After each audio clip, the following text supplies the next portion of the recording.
Across the U.S., invasive plants are spreading fast, choking out native species, reshaping ecosystems, and frustrating land managers everywhere.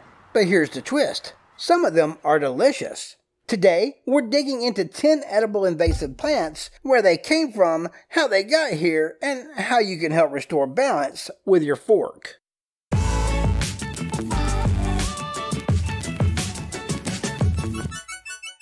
Garlic mustard was brought to North America by European settlers who valued it as a vitamin-rich spring green and natural remedy. Unfortunately, it quickly escaped gardens and found its way into forests, where it thrives in the understory and aggressively displaces native wildflowers. Now considered a highly invasive species, garlic mustard is especially prevalent in the eastern and midwestern United States, from New England to the Great Lakes region and as far south as the Carolinas and Tennessee. It's also spreading into parts of the Pacific Northwest and beyond, wherever moist, shaded woodlands provide ideal conditions. Its tender spring leaves have a distinctive garlicky bite and can be used much like arugula or mustard greens. Try tossing them in salads, wilting them into pasta, or whipping up a sharp, zesty pesto. The best part? Harvesting garlic mustard helps reduce the spread and gives native species a fighting chance.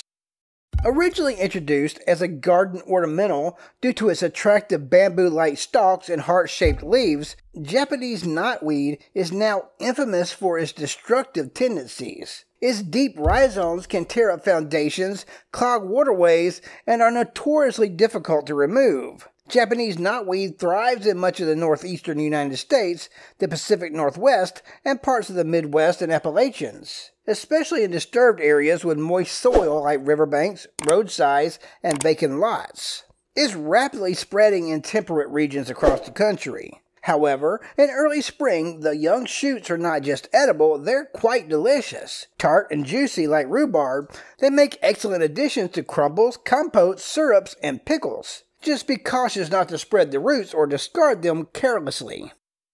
Autumn olive was once considered a solution. It was planted across the U.S. to combat erosion and provide food and shelter for wildlife. But it spread far beyond its intended range and now dominates roadsides, pastures, and disturbed habitats, especially throughout the eastern and midwestern United States, from New England and the mid-Atlantic down through the southeast and west into the Great Plains. Come fall, it bursts with thousands of shimmering red berries speckled with silver. These berries are not only edible, they're nutrient powerhouses packed with lycopene and antioxidants. Eaten raw, they're tangy and slightly sweet. Cook them down to jams, fruit leathers, or syrups, and you'll wonder why you ever ignored them. Every berry you gather helps reduce its reproductive power. Kudzu was hailed as a miracle plant for the American South. Fast-growing and resilient, it was widely planted to prevent erosion. But with no natural predators and ideal conditions, it exploded, now draping entire forests, telephone poles, and abandoned structures in green curtains. Kudzu thrives in the southeastern United States, particularly in states like Georgia, Alabama, Mississippi, and the Carolinas, but it has crept as far north as Illinois, Pennsylvania, and even parts of New York. It flourishes in warm, humid climates and disturbed areas with full sun. Despite its infamy, kudzu is surprisingly versatile. The leaves are edible raw or cooked like spinach. The starchy roots can be processed into flour, used as soup thickener, or made into jellies, and the fragrant purple flowers yield a floral syrup or even wine. Use it in moderation, though, as large amounts of kudzu root may cause digestive upset in sensitive individuals.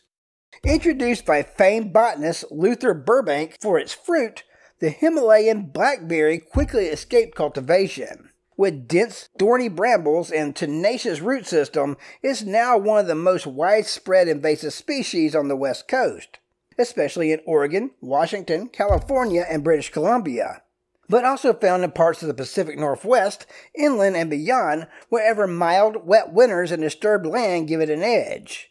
Luckily, the berries are incredible, large, juicy, and rich in flavor. They shine in pies, cobblers, jams, or straight off the cane.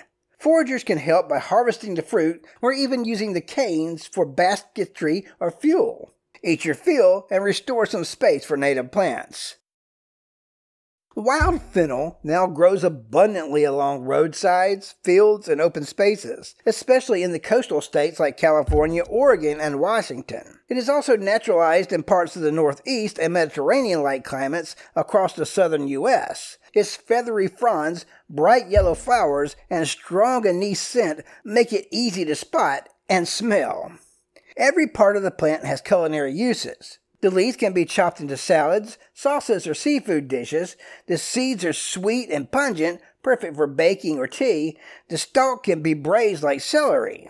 It spreads easily and displaces native grasses, so gathering fennel can be both tasty and beneficial. Just beware of its poisonous lookalikes like hemlock. Always confirm ID.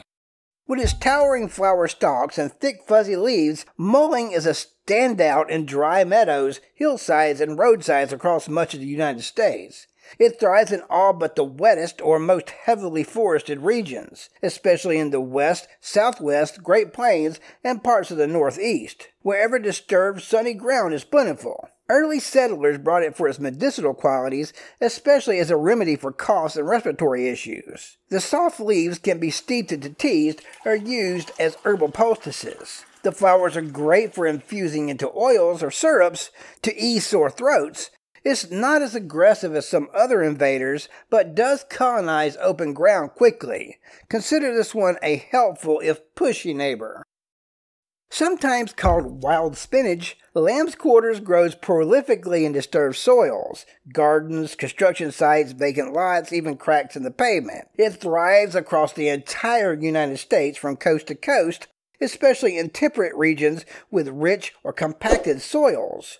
Wherever the ground's been turned, it's likely to show up. The tender young leaves can be steamed, sautéed, or eaten raw in salads. High in calcium, iron, and protein, it rivals kale and beats many supermarket greens. Yet it's often pulled and tossed like trash. If you find it in your garden, don't weed it out, eat it. Dandelions aren't just edible, they're one of the most useful plants around. Found in every U.S. state and nearly every corner of the continent, they thrive in lawns, fields, sidewalks, and roadsides, wherever there's a patch of open soil or grass. Every part of the plant offers something. Young leaves add a bitter, nutrient-dense pop to salads.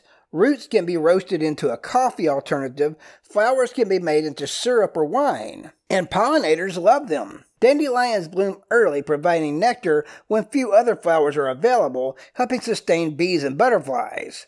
Their taproots aerate soil and bring nutrients up from deep layers, actually improving lawn health. Instead of spraying them, maybe start appreciating their bright resilience.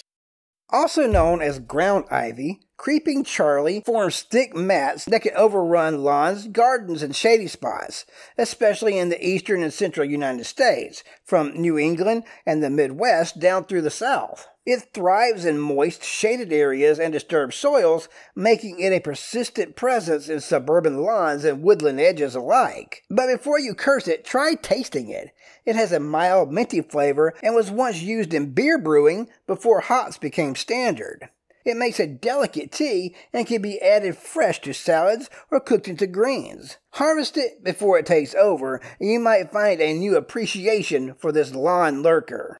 Invasive plants crowd out wildflowers, destroy native habitats, and reshape ecosystems. But when the grocery bill climbs higher and resilience matters more than ever, maybe it's time to think differently.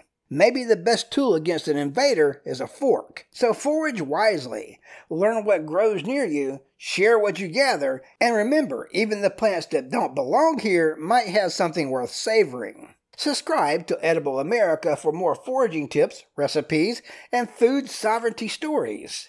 Comment with your favorite edible invasive or one you're curious about.